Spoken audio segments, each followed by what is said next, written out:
நேயர்கள் அனைவருக்கும் எனது வணக்கம். டி. ராஜேந்திரன் அவர்களை பற்றி எங்களுக்கு தெரியும். TR என்று இன்று நாங்கள் பாசத்துடன் அழைக்கும் ஒரு சிறப்பான இயக்குனர். சிம்பு என்னும் நடிகரின் தந்தை. இன்னும் ஒரு ஆண் குழந்தையும் ஒரு பெண் குழந்தையும் அவர்களுக்கு இருக்கிறார்கள். இவருடைய மனைவி உஷா என்பதும் எங்களுக்கு தெரிந்த விடயம். இவர் கதாநாயகனாக ஆகிய கதையைத்தான் உங்களுக்கு கூற விரும்புகிறேன்.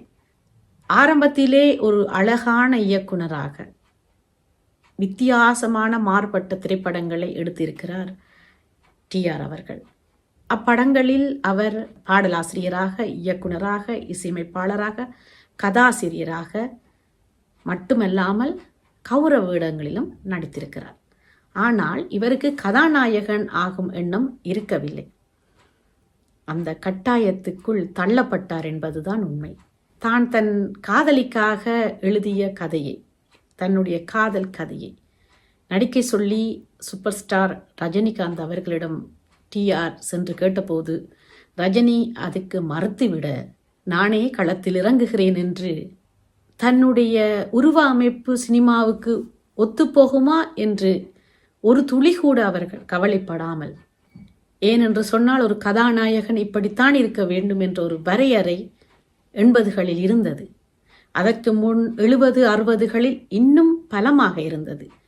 நிறமாக இருக்க வேண்டும், கொஞ்சம் பெண்மையான முகம் அவர்களிடம் இருக்க வேண்டும், அழகிய புருவங்கள் இருக்க வேண்டும், கொத்து கொத்தாக வசனங்களை பேச தெரிந்திருக்க வேண்டும் என்றெல்லாம் இருந்தது சிவாஜி கணேசன், MGR அவர்கள் நடித்த காலத்தில்.